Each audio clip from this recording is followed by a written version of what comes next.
Bonjour mesdames et messieurs et bienvenue à vous dans votre émission Ma famille, ma vie. On est en direct depuis les plateaux de Canal Algérie aujourd'hui mercredi 12 octobre 2022.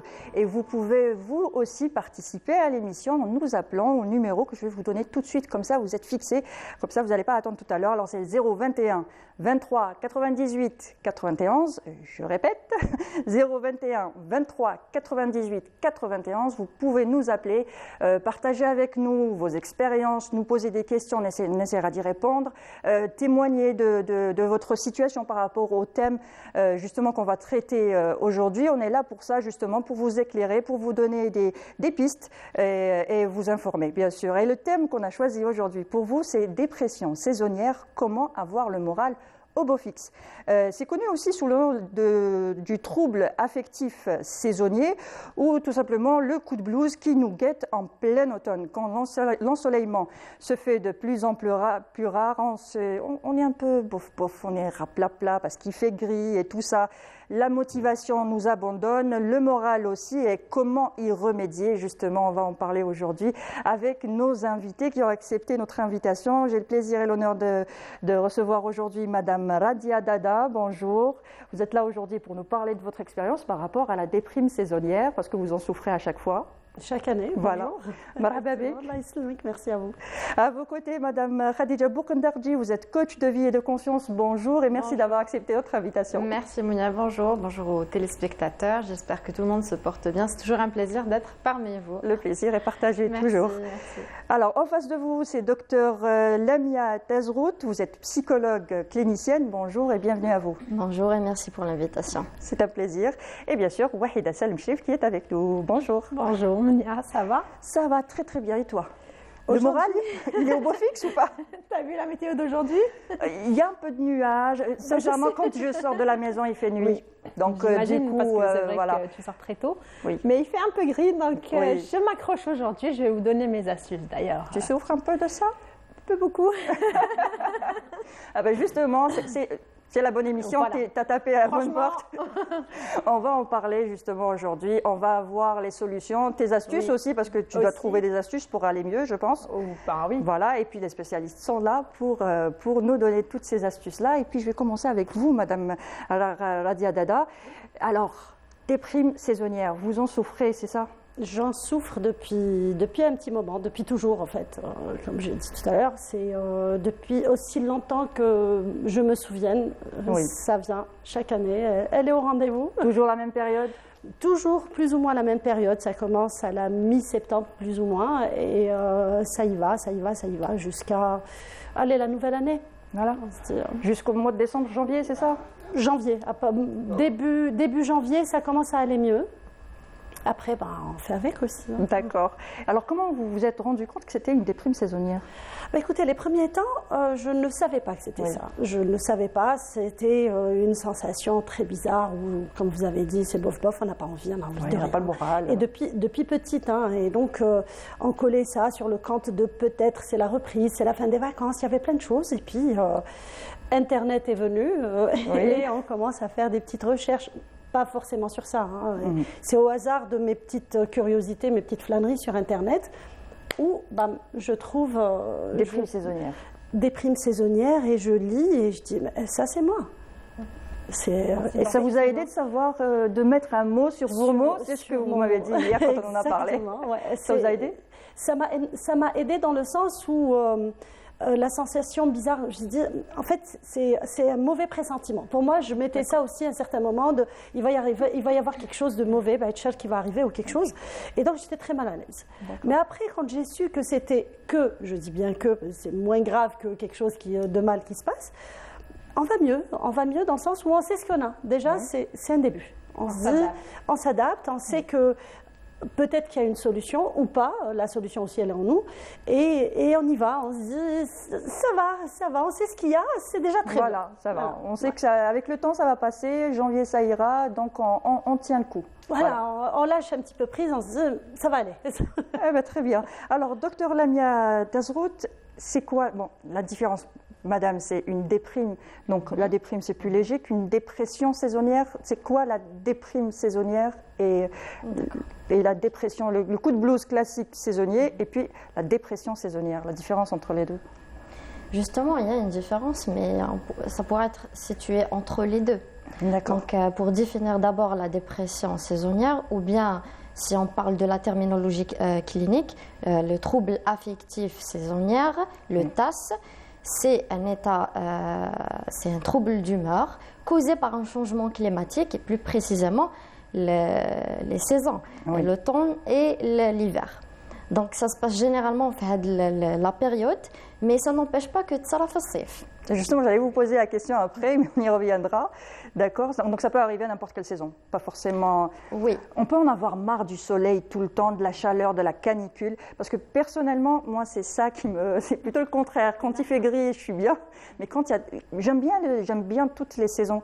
Quand c'est le moment de l'été, j'apprécie, je me dis c'est enfin l'été, les beaux jours et tout ça, c'est agréable, mais à un certain moment, je m'en lasse et je ne supporte plus cette chaleur qui reste et cette canicule, et avec les changements climatiques, on sait très bien qu'on va y avoir droit souvent, donc ça peut arriver en été aussi. Oui, donc pour définir la différence, c'est quoi une déprime et c'est quoi une dépression?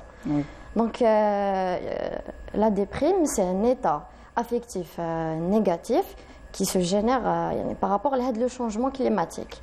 Donc c'est une sorte d'émotion, on vit cette émotion, une émotion de tristesse, de déprime, etc. Mais quand on est dans la dépression, c'est tout un fonctionnement un peu complexe. On est dans le trouble d'humeur. Qu'est-ce que c'est que le trouble d'humeur? Il y a quand même une certaine réaction, donc on réagit avec l'émotion comportementalement, psychiquement et physiologiquement. Donc on va expliquer plus tard les symptômes. D'accord, très bien. Donc voilà, donc la déprime, c'est beaucoup plus léger, on va dire que c'est gérable, n'est-ce pas, Madame Boukhoundaradji? Bien sûr, parce que c'est un état qui peut être reproduit, et comme vient d'expliquer Madame, la dépression en elle-même est sur le long terme, c'est-à-dire l'humeur est constante, il n'y a pas on va dire une courbe, ça monte et ça redescend comme l'état normal chez les gens qui sont équilibrés. Ils ont une augmentation puis une baisse qui est tout à fait compréhensible et acceptable. Par contre, la personne qui souffre de dépression, la courbe, elle est statique pendant toute cette période où elle n'est pas soignée. Voilà. Moi, je dirais à ma part que la dépression saisonnière, c'est elle est saisonnière tout à fait, parce que c'est pendant une période, comme vient de dire Madame, du début du mois d'octobre jusqu'à janvier, voire février. Dès que le soleil revient, cette personne commence à mieux aller, puisqu'elle est en connexion avec le soleil, et le soleil a un grand impact sur le corps humain. Mais aussi, je voudrais dire que cette personne qui souffre de dépression saisonnière, elle est en anadonie, c'est-à-dire qu'elle a une perte de plaisir, une perte d'intérêt pendant cette période, et il faut savoir qu'elle a une fatigue constante, c'est-à-dire elle ne fait pas semblant, mais elle a une fatigue comme la dépression en temps normal. C'est vrai, Madame? Oui. Voilà. On n'a plus le goût à la vie. Exactement, un dégoût mounien. On n'a pas envie de sortir, de voir les amis, tout ça. On perd tout intérêt, tout plaisir d'une personne qui est normale, qui est bien équilibrée. D'accord, très bien. Voilà. Donc on va suivre ensemble un reportage de notre journaliste Farida Ben Muslim, justement, qui va nous parler de la dépression et de la déprime saisonnière. Et on revient tout de suite après, mesdames.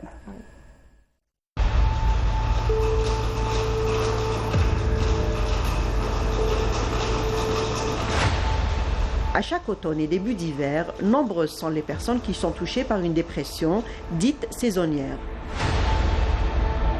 À entendre son nom, vous la lierez sûrement au temps maussade qui perdure durant ces 2 saisons. Eh bien, il s'agit plutôt d'un trouble affectif lié à la diminution du temps d'ensoleillement qui ronge au quotidien les gens sensibles à la lumière.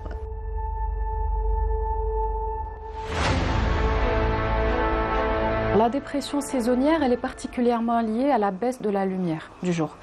parce que ça commence généralement en automne, en hiver, ça peut durer jusqu'au printemps. Et c'est directement lié à la lumière parce que c'est des personnes, généralement les personnes qui sont sujettes à avoir ce genre de dépression, c'est des personnes qui sont très sensibles à la mélatonine, qui est l'hormone du sommeil, donc connue pour ça, mais aussi qui permet de réguler un petit peu notre horloge interne. Et quand il y a cette perturbation qui est aussi liée à la sécrétion de mélatonine, donc automatiquement il y a un dérèglement de l'horloge interne qui peut provoquer cette dépression progressivement. La dépression saisonnière est récurrente et survient toujours au même moment de l'année. À ne pas confondre avec la dépression majeure. D'ailleurs, la différence entre les deux est très subtile. Il faut connaître ses particularités pour pouvoir faire un bon diagnostic. La différence avec une autre dépression, généralement, c'est déjà l'hypersomnie. On rencontre dans la dépression généralement classique, il y a généralement des insomnies. Donc le patient rencontre des difficultés à s'endormir le soir. Par contre, dans la dépression saisonnière, au contraire, le patient se réfugie dans le sommeil. C'est-à-dire il va essayer de dormir et on retrouve une hypersomnie. C'est-à-dire il dort un peu plus, il va essayer parce qu'il sera automatiquement en baisse d'activité. C'est les symptômes de la dépression, c'est la baisse d'activité, une humeur maussade, donc il n'a pas envie de travailler, il n'a pas envie de fournir des efforts. Donc c'est une humeur qui est complètement dépressive, comme on retrouve dans la dépression classique.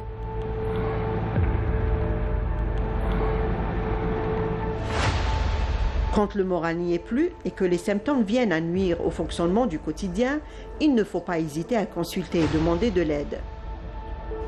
J'ai l'habitude de me lever vers 8h30, 9h, plus facilement, mais pendant l'hiver, c'est minimum 9h30, 10h, ça me prend plus. J'ai plus du mal à sortir du lit. D'accord. Par rapport, même je me sens vraiment pas bien. Alors en fait, c'est que pendant chaque année, j'ai l'impression que pendant la période de l'hiver, je commence à avoir un certain comportement que je ne ressens pas forcément pendant l'année. C'est-à-dire que je commence à être plus fatigué, je fais moins d'efforts, je fais beaucoup... je dors un peu plus, oui. Je me réveille de manière plus fatiguée.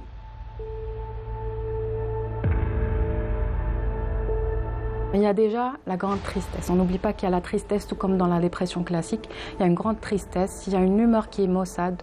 Donc la personne devient fatiguée, qui n'arrive pas à travailler normalement, n'arrive pas à faire les tâches quotidiennes normalement. Il éprouve beaucoup de difficultés à faire tout ça. Donc il y a une perte d'appétit parfois, il y a des troubles alimentaires de tout genre. Il y a des troubles du sommeil, donc il y a généralement une hypersomnie. Donc ils dorment un peu plus que d'habitude, ça peut aller jusqu'à 14-16 heures par jour. Donc c'est quand même difficile à gérer. Comme tout épisode dépressif, la dépression saisonnière peut être traitée par des antidépresseurs. Mais c'est loin d'être le traitement recommandé, car il existe une arme redoutable et efficace pour la combattre, la lumière ou l'immunothérapie. Et la lumière aussi.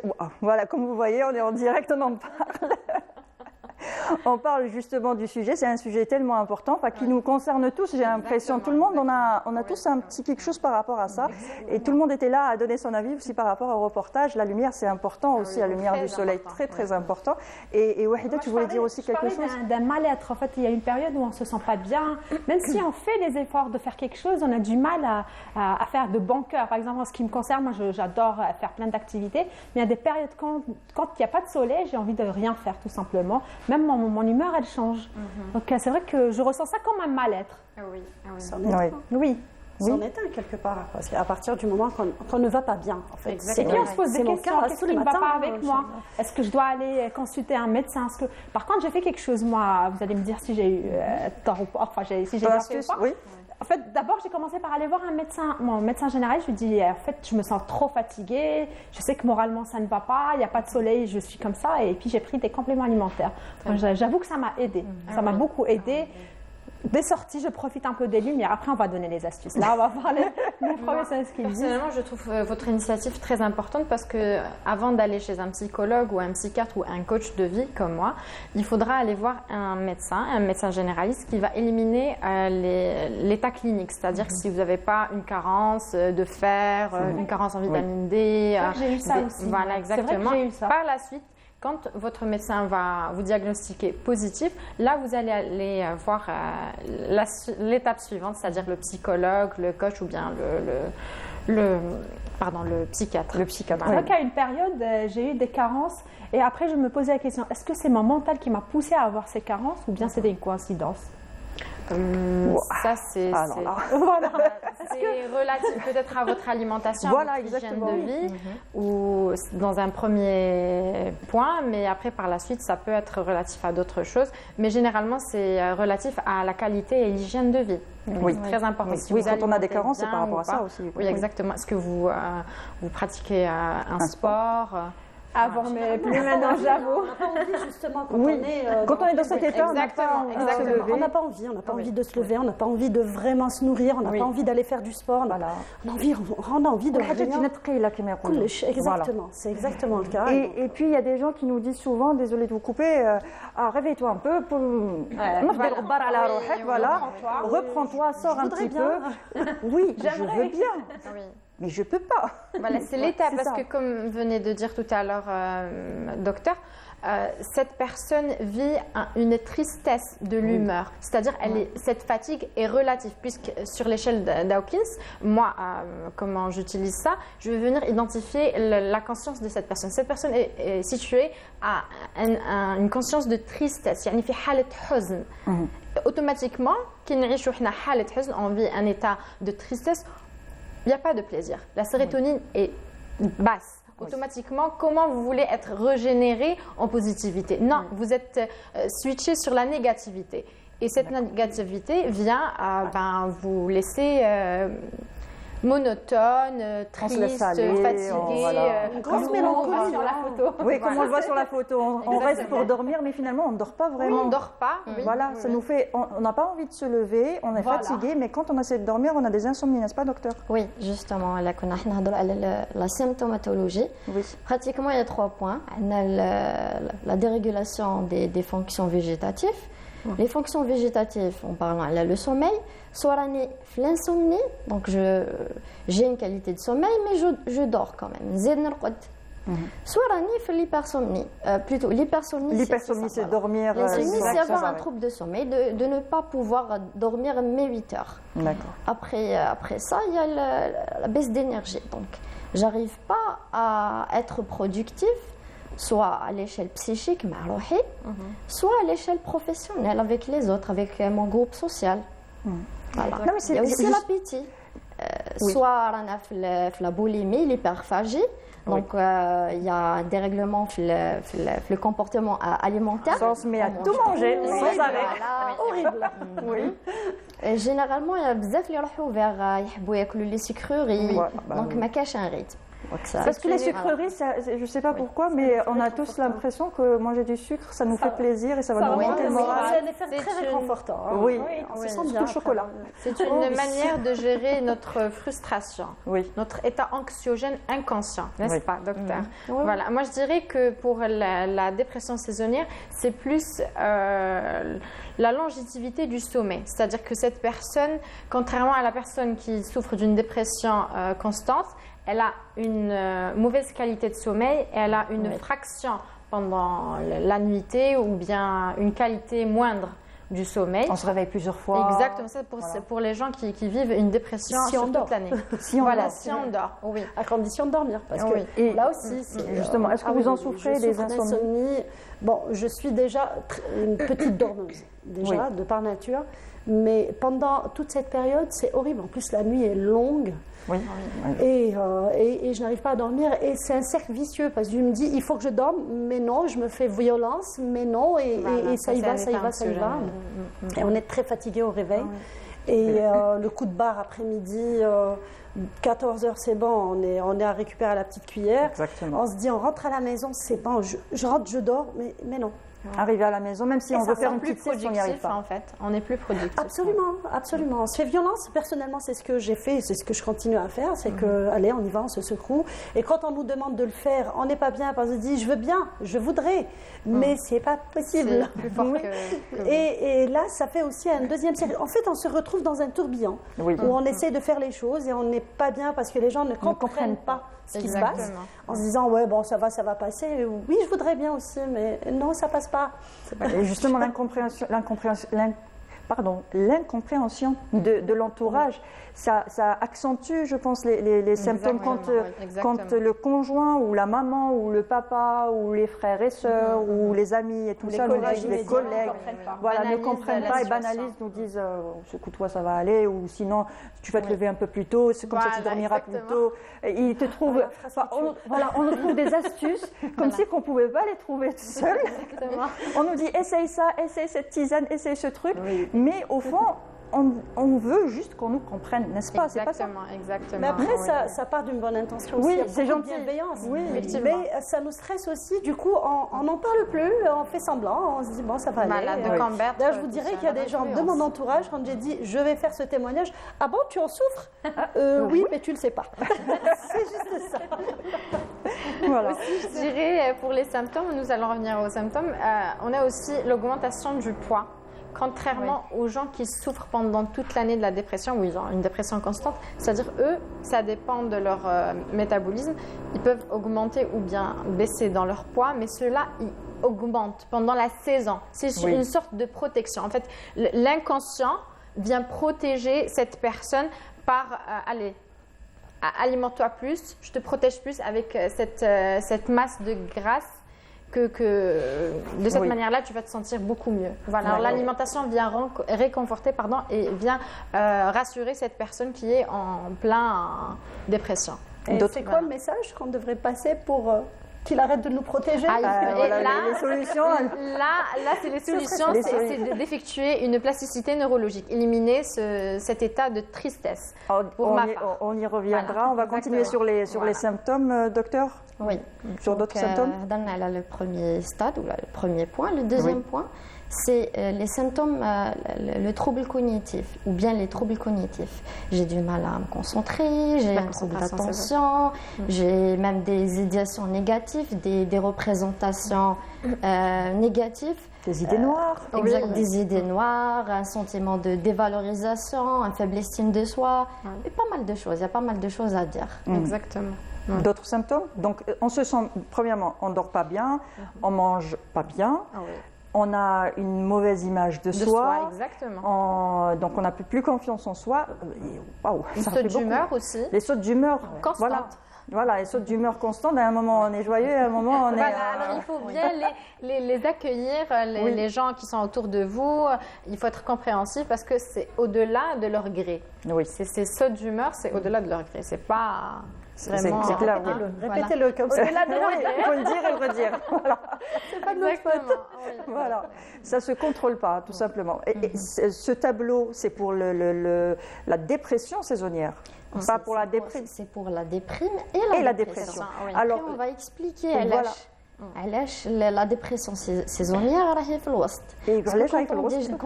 Quand on prononce le mot dépression, déjà le jargon clinique ou le jargon médical, on l'utilise souvent, les spécialistes l'utilisent souvent pour décrire un état de déprime.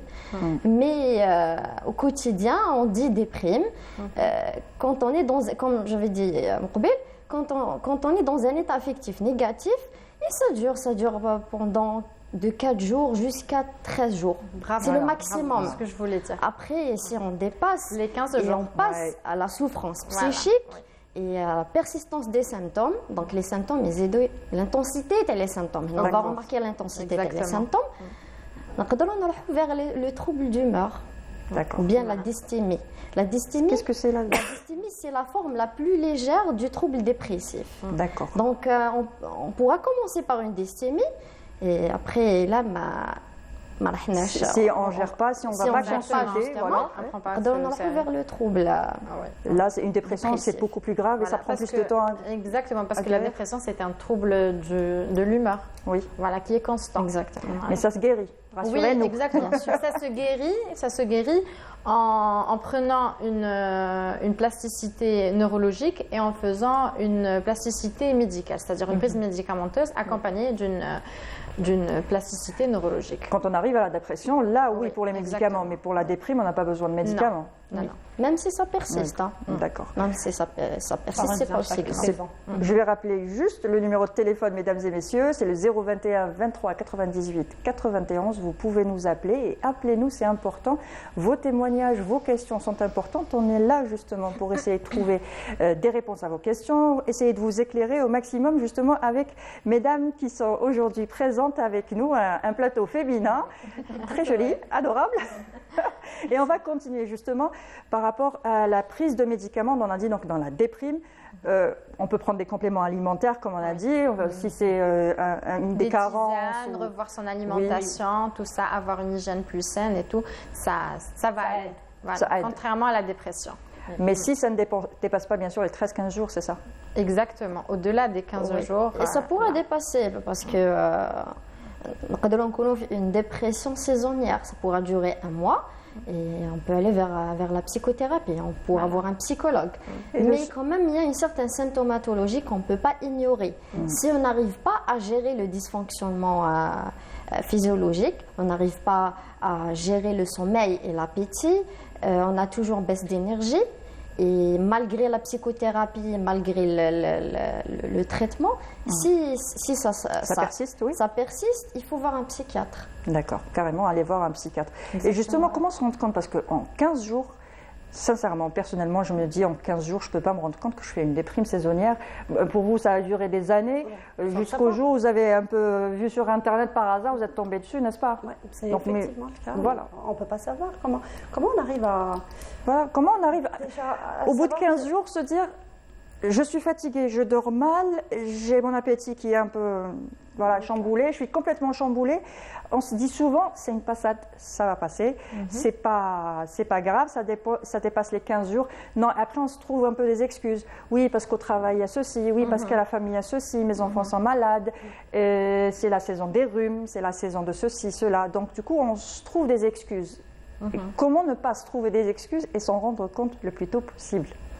Déjà, premièrement, moi, je dirais qu'il faudra analyser son comportement antécédent, comment j'étais, et puis revoir si, comme vous venez de dire, il n'y a pas de cause justificative. Par la suite, là, au-delà de 9 jours, parce que 3, 6, 9, au-delà de 9 jours, si c'est le même comportement qui est constant, c'est la même qualité de sommeil qui est constante, c'est la même, par exemple, envie de manger ou vraiment ne plus vouloir manger est constante, là on doit vraiment prendre les choses au sérieux. Déjà, dans un premier temps, aller voir un psychologue ou bien un coach de conscience ou de vie pour avoir un premier diagnostic.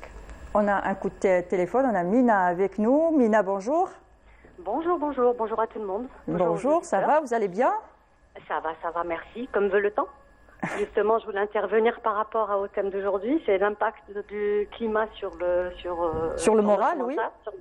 Sur le moral. Moi, personnellement, les changements de temps m'affectent énormément, tant sur le plan physique, avec l'apparition, tout ce qui est douleur, tout ça, et moralement, cette grisaille qui commence à s'installer, cette humidité qui s'installe, et puis on sent que l'hiver arrive, qu'on va s'enfermer, contrairement à l'été, où il y a quand même une joie de vivre qui est là, une envie de sortie et tout. Et là, sur ce plan-là, franchement, ça m'affecte énormément.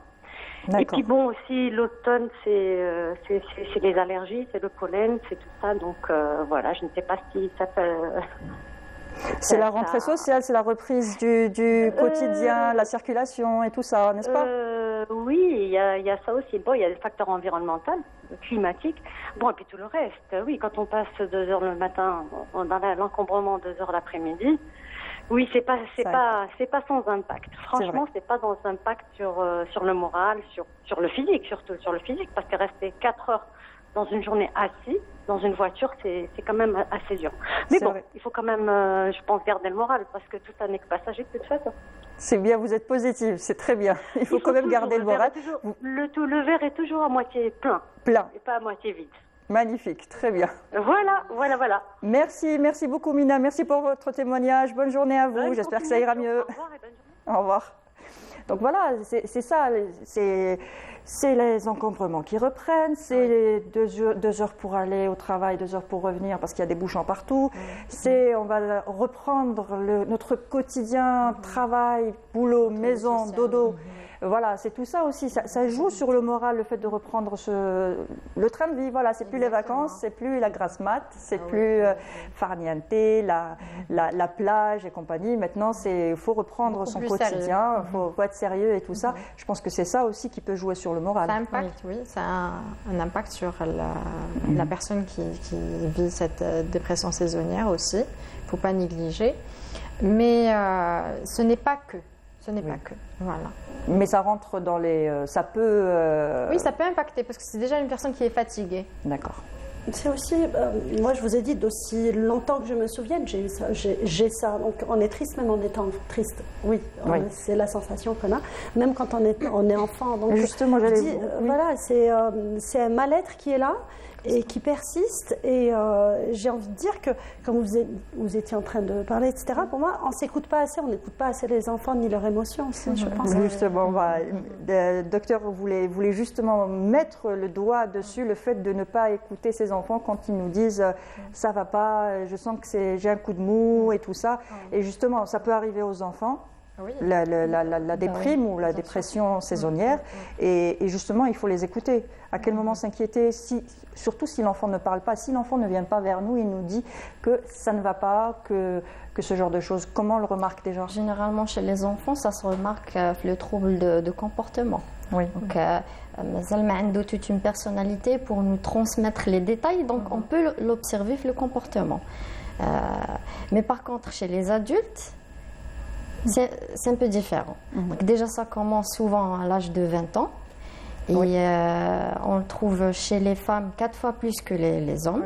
Oui, justement. 70%. 70% oui. Donc les femmes sont plus sensibles à la déprime ou la dépression saisonnière que les hommes. Mais pourquoi? Pourquoi nous sommes plus sensibles? Il y a un facteur neurofonctionnel. Parce qu'on est peut-être plus émotionnels que les hommes, n'est-ce pas? plus sensibles par défaut. Un changement hormonal chaque mois aussi, qui est pris. C'est un facteur très important. C'est-à-dire que déjà, cette femme vit un état anxiogène vers la fin du mois, ou ça dépend chaque femme. Oui, justement, début du cycle et tout ça, c'est normal. Il faut prendre en considération la ménopause aussi, il faut prendre en considération tous ces changements hormonaux qui impactent et qui mettent la femme plus... Après aussi, il faut surtout faire la différence entre une dépression réactionnelle et une dépression saisonnière, parce que ça pourra tomber la même période. Il faut voir est-ce qu'on vit une situation difficile, est-ce qu'il y a un phénomène social ça peut coïncider, qui nous affecte. Ça peut être au moment de la dépression saisonnière et être une dépression pas saisonnière, c'est ça? Et ça peut être un déclencheur. Prenons un exemple, le Covid. Oui, le Covid, Le Covid, oui. Mais justement, je pensais à ce que vous disiez. Est-ce que ça peut être un déclencheur pour une dépression, une déprime saisonnière, une dépression saisonnière? Est-ce que dépression peut s'installer après? Si on ne soigne pas, voilà. Clairement qu'il y a des facteurs, ils déclenchent de l'état. Mais si on va englober les facteurs, on va dire qu'il y a des facteurs bio-psychosociaux. Donc il y a des facteurs biologiques dus à la sensibilité du fonctionnement cellulaire cérébral. Et c'est un point très très important, il faut le citer, parce que chez Gaïna, ils font de l'expérience. Pourquoi c'est pas pareil pour certains? Donc il y a quelque part une sensibilité cérébrale. Est-ce que c'est dire héréditaire justement? Est-ce que par exemple si on a des parents qui ont plus tendance à être dépressifs, voilà, qui ont fait des dépressions ou ce genre de choses, est-ce que les enfants peuvent avoir, je ne vais pas dire ce gène parce que je ne suis pas spécialiste, mais avoir ce trait de caractère, on va dire ça comme ça, ou être dans le sens où ils peuvent faire aussi des dépressions? Est-ce que c'est héréditaire la dépression ou la déprime saisonnière? Oui. Pardon, allez-y. Attendez, avant de répondre aux questions, on a Lina au téléphone. On va justement voir avec Lina au téléphone. Lina, bonjour. Bonjour. Ça va? Vous allez bien? Alhamdoulilah, ça va, alhamdoulilah. Alhamdoulilah. Alors, la déprime saisonnière vous parle? Bon, ça me parle, exactement. Bon, moi, la déprime, je l'ai eu plusieurs fois dans ma vie. Je l'ai eu pendant l'automne, je l'ai eu pendant l'été, je l'ai eu pendant l'hiver. Donc, j'ai grandi avec ces dépressions. D'accord. Et là, je voulais vous parler de la dernière dépression que je l'ai eue. Oui. Ça fait maintenant à peu près 5 ans à peu près. C'est dû pour un problème comme ça. Je ne voulais pas en parler à tout le monde. Je préférais garder pour moi-même. J'ai souffert toute seule. J'ai été voir un généraliste. Le médecin généraliste m'a dit, allez consulter. Non, il a commencé à me dire, allez dire à votre mari d'abord. Après, c'est à votre mari qui va vous aider. J'ai dit non, je préfère garder pour moi-même. Donc, je suis restée un bon moment. Je pensais chaque jour que j'allais me remettre. Chaque jour. Et j'étais dans une coquille, dans un tourbillon qui m'emportait chaque jour. Je pesais 85 kilos. Je me suis retrouvée à 62 kilos. Wow. Je commençais à ne plus me reconnaître. Je me voyais tout le temps au miroir. Je voyais mon visage qui commençait à changer, mon physique. Quand je parlais avec les gens, je commençais à les éviter. Je ne pouvais plus sortir, ne plus partir aux fêtes, ne plus parler aux gens. J'ai coupé mon téléphone. Vous vous êtes isolée. Mes enfants, ils étaient en bas d'âge, je les ai repoussés. Mon mari, disons, j'ai repoussé tout le monde. À un moment donné, je suis restée avec moi-même. J'ai commencé à appeler mon médecin par téléphone. Chaque personne, comme elle me disait, allez voir un neurologue, allez voir un psychologue, etc. Mon mari, quand je lui disais, il me disait non, un psychiatre ou un psychologue, il va rentrer dans votre vie privée. Là, je préfère que vous me disiez à moi que allez voir quelqu'un d'autre. Moi, je suis restée dans ma coquille toujours, je ne voulais pas en parler. Il y avait un changement radical avec tout le monde. À un moment donné, je suis devenue agressif, très agressif. Hein. Ça, c'était la dépression, mais ça avait un lien avec la saison ou pas? Elle a prolongé dès une année, elle a prolongé encore. C'est-à-dire, chaque fois, je me dis, ça y est, je vais me remettre. Le sommeil, c'était 4 heures par nuit. Je dormais à 9 heures, je me réveillais à minuit. Et là, je commençais à rester toute la nuit en train de voir des choses, en train de penser à beaucoup de choses et tout. Et par la suite, je commençais à devenir agressif avec mon mari. Je le repoussais, je criais sur lui. Tout ce qui me ramenait, je refusais. À quel moment vous êtes allé consulter un psychologue? Oui. Vous êtes finalement allé consulter un psychologue. À quel moment vous êtes allé consulter un psychologue, pardon? Non, j'ai pas été consultée. Non, j'ai été voir un psychothérapeute, voilà. D'accord. J'ai été le voir. Il commençait à poser des questions, à rentrer dans etc., etc. Revenez, je vais te revoir un autre jour. Dès que je me suis dit non, qu'est-ce que c'est cette affaire? Moi, je suis venue pour qu'il m'aide, pas pour ne pas revenir un autre jour. Et par la suite, j'ai pris mon courage à deux mains. Je me suis dit, voilà, je vais encore attendre. Mais je voyais que chaque année, première année, ça a avancé. Deuxième année, ma soeur me disait, viens, on va sortir. Oui, je dis, je vais sortir. Dès que dernièrement, je change d'avis. Je dis, non, je ne sors pas. Et je trouvais toujours des prétextes pour ne pas sortir. Oui. J'ai arrêté de conduire, j'ai arrêté de me maquiller, j'ai arré de m'habiller. Donc c'était complètement une dépression, ça n'avait rien à voir avec la saison, justement. Tout à fait. Ma mère, je ne pouvais plus partir la voir. Elle était vraiment très malade. Oui. Moi qui étais très attachée à ma mère, je ne pouvais plus aller la voir. Je restais à un moment donné, mes voisins venaient me voir, je ne m'ouvrais pas la porte, c'est quelqu'un qui se dérange. Comment vous vous êtes en sortie, justement? Voilà. Après 2 ans, je voyais que l'affaire commençait à laisser aller. Je me suis dit, non, il faut que je fasse quelque chose. Je me suis entendue avec mon mari. J'ai décidé, j'ai dit, voilà, tu vas me faire sortir de là. Et prends-moi là où tu veux, loue-moi un appartement, fais ce que tu as envie de faire. Mais il faut que je sorte de là. Alors, vous savez, il a été cherché par tous les appartements, il a trouvé quelque part. M'a dit, prends tes bagages et on part. J'ai pris mes enfants et je suis partie. Le deuxième jour de ma nuit là-bas, je me suis remis. Ça y est, je commençais à bouger, à sortir, à vouloir me maquiller, à parler avec des gens que je connaissais pas. Donc le déménagement, justement, le changement vous a aidé à aller mieux. Oui. Et justement, on va en parler avec Dr Lamia Tazrout. Merci pour votre témoignage, merci pour votre histoire que vous nous avez racontée. On sent encore l'émotion dans tout ça, votre souffrance. En tout cas, bon courage à vous. Et docteur, justement, vous allez répondre justement à on n'est pas plus maintenant dans le cadre de la dépression saisonnière, mais plutôt dans une réelle dépression qui perdure et qui dure et qui n'est pas prise en charge. Exactement. Voilà. N'est-ce pas, docteur? On ne peut pas aller vers le spécifique. Oui. Dire que ça pourrait être une dépression saisonnière comme ça pourrait être autre chose. Vu que Parce ça a que duré 2 ans, qu'elle ne sortait plus de la maison, elle est emprisonnée. Il faut savoir prendre en considération que la personne qui vit une dépression, c'est une personne qui est emprisonnée dans une date, dans une année, et elle n'arrive plus à avancer au-delà de ça. Et peut-être aussi que c'est lié aussi, on n'a pas demandé, ça ne se fait pas demander l'âge de la dame, mais on a compris qu'elle avait un certain âge, peut-être que c'est lié aussi à la ménopause. Exactement, ça peut être relatif, oui, exactement, puisqu'il y a un changement hormonal, voilà, automatiquement, elle peut, s'il y a des antécédents, s'il y a des, dans l'échelle émotionnelle, automatiquement, elle peut ou elle a pu vivre une dépression. Quelles sont les solutions? Bon, il faut des solutions maintenant. Il faut que le téléspectateur ait des solutions pour savoir, bon, quand on a une petite déprime, on a dit comment reconnaître la déprime, la dépression et tout ça. Quand on a juste une déprime et on s'en rend compte, est-ce qu'on doit aller voir le médecin? Bon, on a dit le généraliste d'abord, oui. Voilà.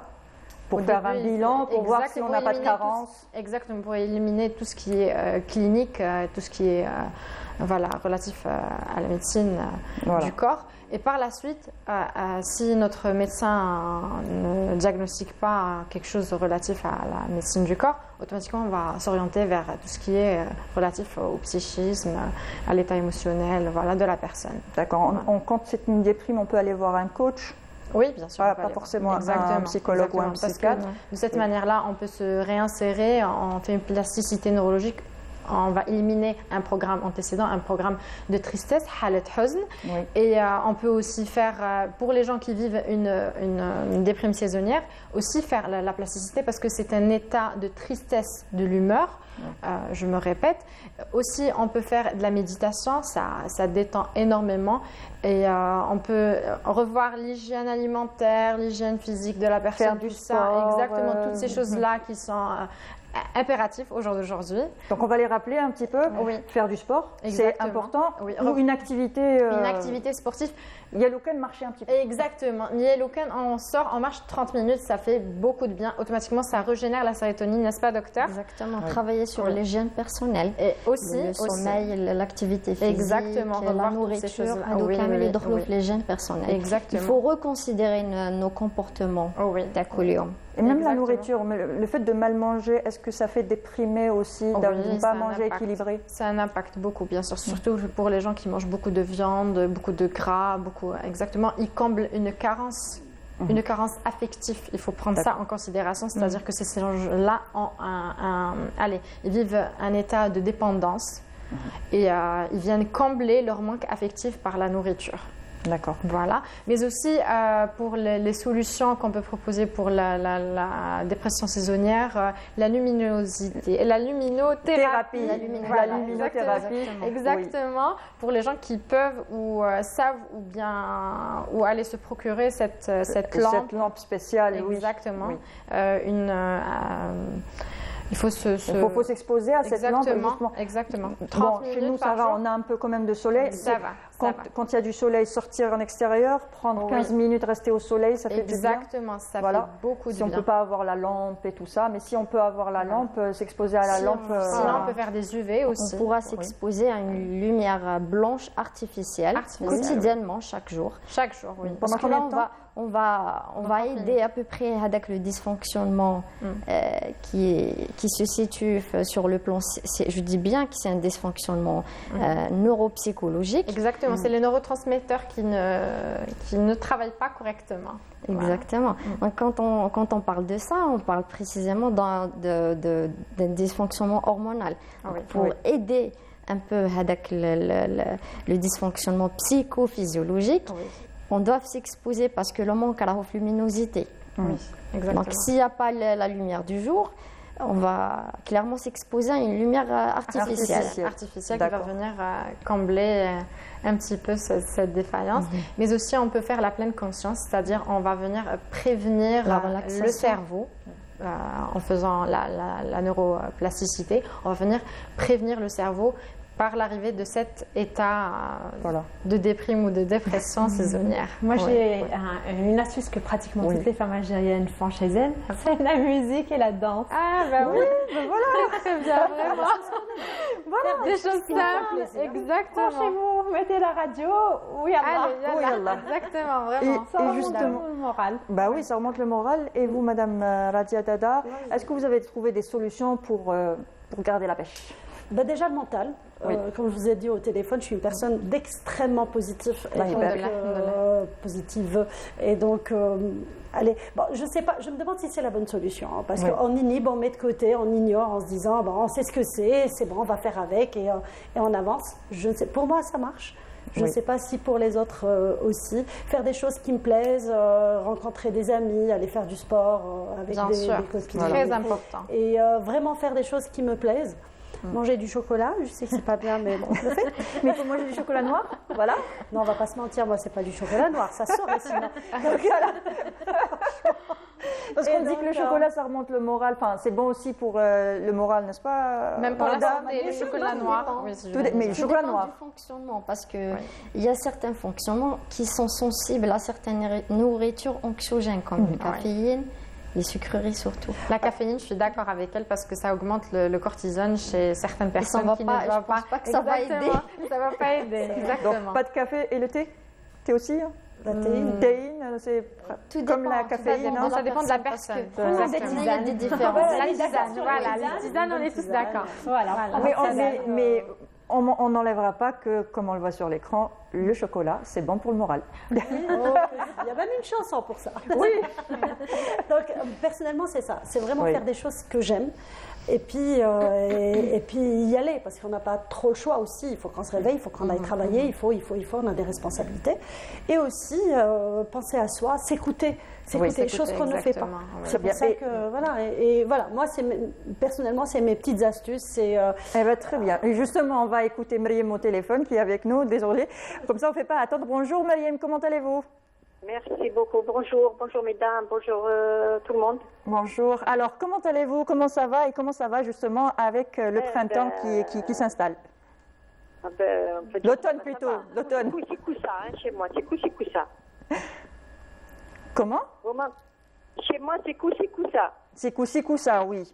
Donc vous avez un petit blues, le blues hivernal, qu'on peut appeler le blues hivernal aussi, qui s'installe avec l'arrivée du mauvais temps, tout simplement.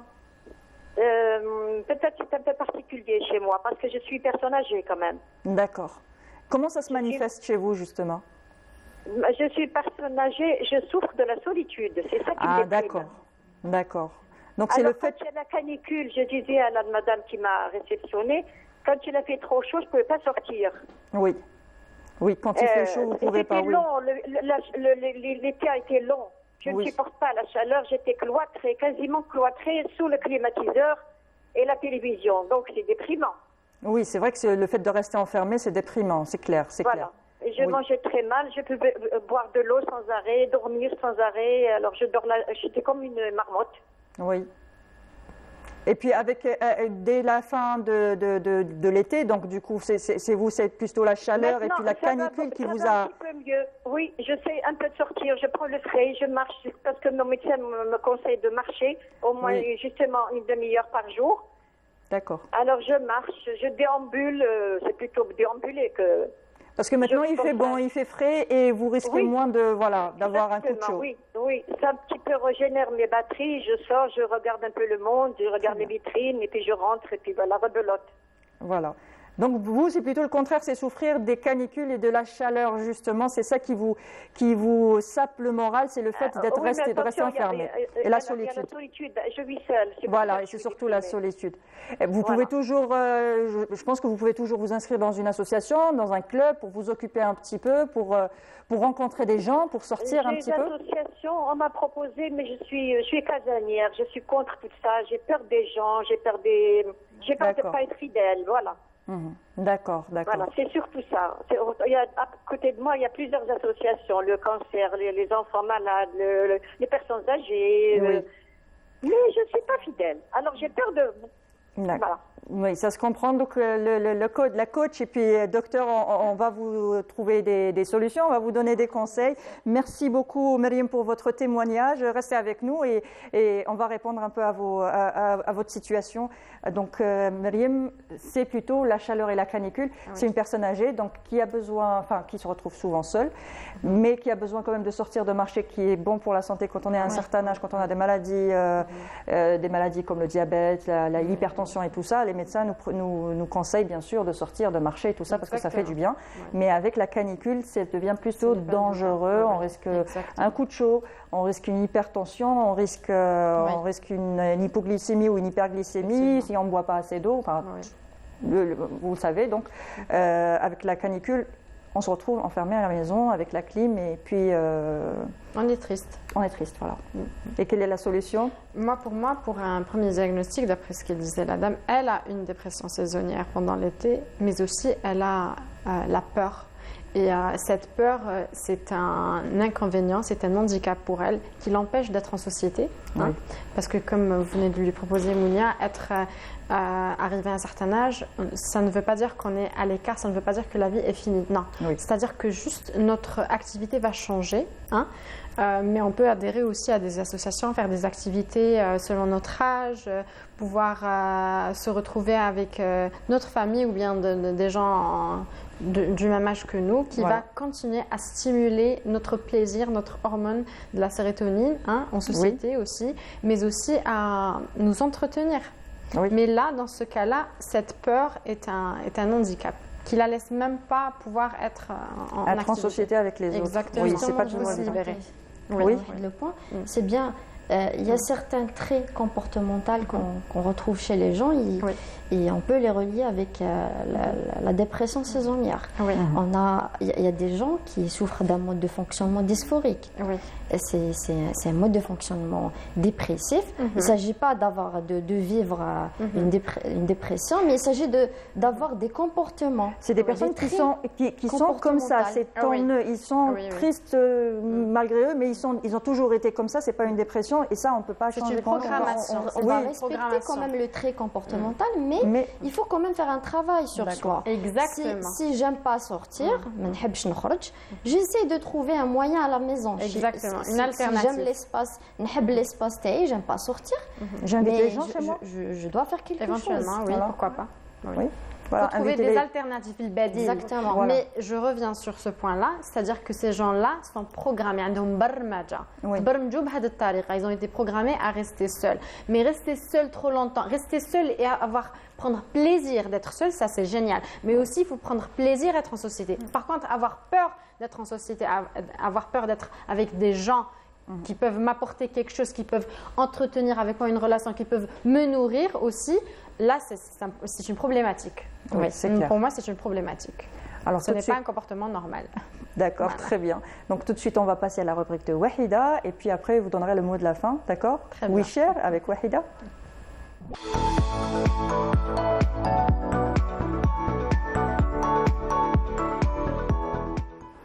Alors, Wahida, qu'est-ce que tu partages aujourd'hui ? On parle de changement de saison, on parle de changement climatique, mais on a observé ces dernières années un phénomène météorologique qui revient souvent. Et on se dit, il y a eu une catastrophe dans tel et tel pays ou dans tel continent.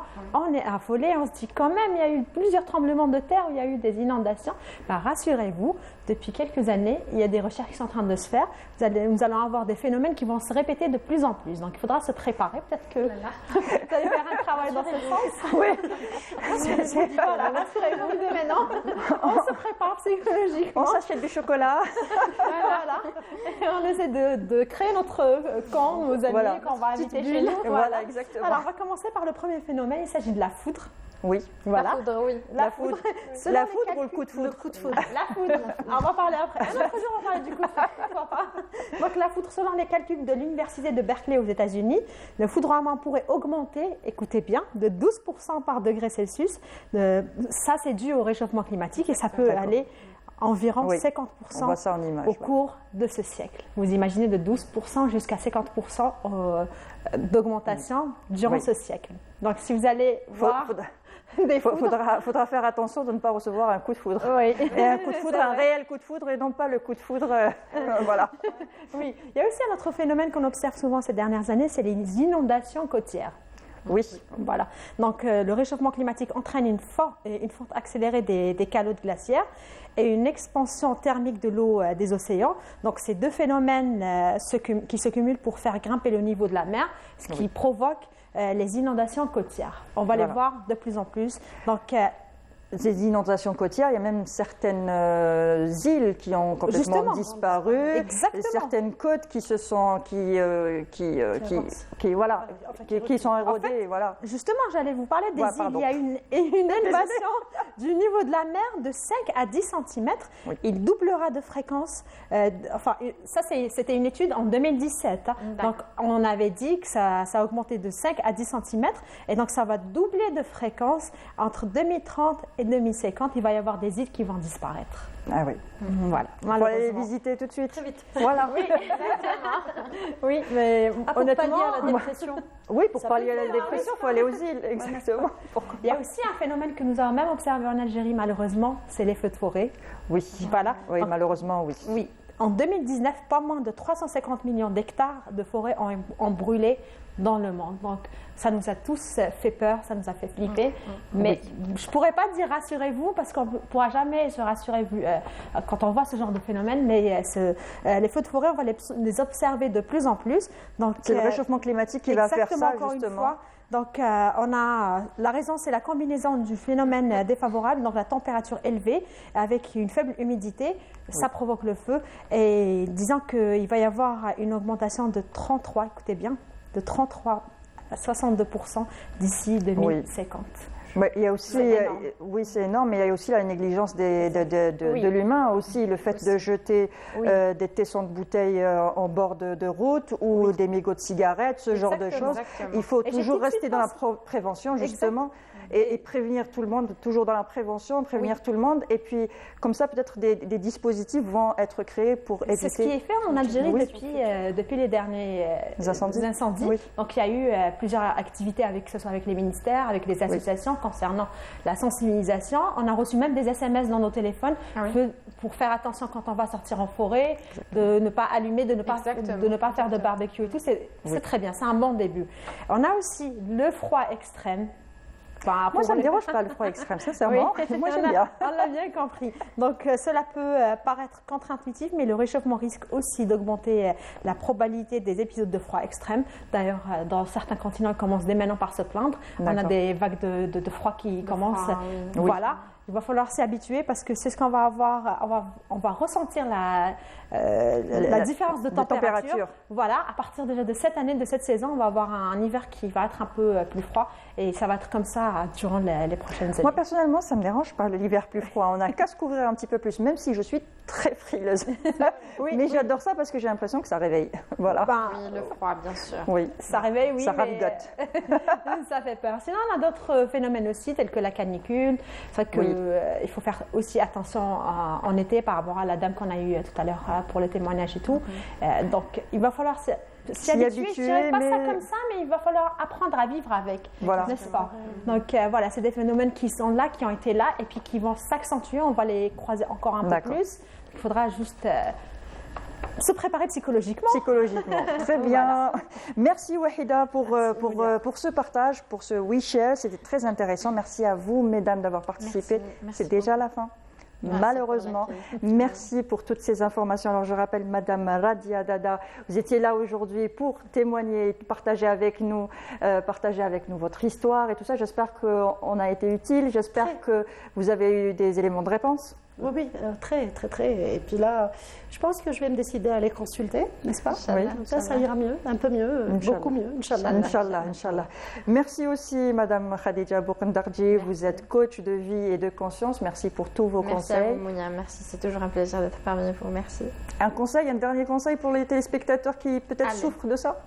Allez consulter. Voilà. Allez consulter. C'est le premier pas. D'accord, très bien. Et merci aussi à Dr Lemia Tazrout, vous êtes psychologue clinicienne. Merci d'avoir été là, d'avoir répondu à toutes nos questions. Et voilà. Merci à vous. Un dernier conseil? Oui, pareil, il faut consulter. Il faut consulter, il faut pas attendre surtout. Voilà, il ne faut pas attendre. Si on souffre, psychologiquement, si on souffre, s'il y a un dysfonctionnement quelque part, il faut y aller consulter, il ne faut pas attendre. Il ne faut pas attendre, il faut directement consulter. Commencer, comme on l'a dit tout à l'heure, par un généraliste pour voir que si, voilà, qu'il n'y a pas de carence ou autre chose.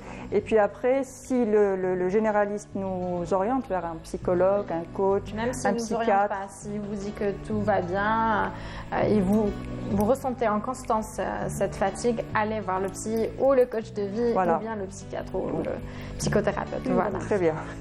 Merci Wahida pour ta rubrique. J'ai envie de donner un conseil. Vas-y, mais justement, j'allais te demander un conseil, toi aussi. Oui, moi aussi, je veux devenir experte en conseil. Moi, j'ai envie de vous dire, vivez votre vie, prenez du plaisir, on ne vit qu'une fois. Exactement. Et puis le conseil que tu nous as donné tout à l'heure, c'est descendre au sud. Quand, ça va être la période, justement. Allez, on y va. Pour ceux qui peuvent se permettre des vacances, allez faire pour ceux qui peuvent, des bains de soleil, ça va vous faire beaucoup de bien. Voilà, des bains de soleil et de sable, c'est bien, oui. Les UV aussi, très bien. Moi, je vous dirais, prenez soin de vous, sortez, faites du sport, si vous pouvez, bien sûr, parce que si vous êtes vraiment... si ça ne va pas réellement, essayez d'en parler d'abord à votre entourage, à votre conjoint, à votre famille. Ça pourrait vous aider. Appelez-nous dans l'émission, on pourra vous conseiller toujours. Et puis, prenez soin de vous. Et puis, on se retrouve la semaine prochaine, lundi à 10h30 sur Canal Algérie. Au revoir, bon week-end.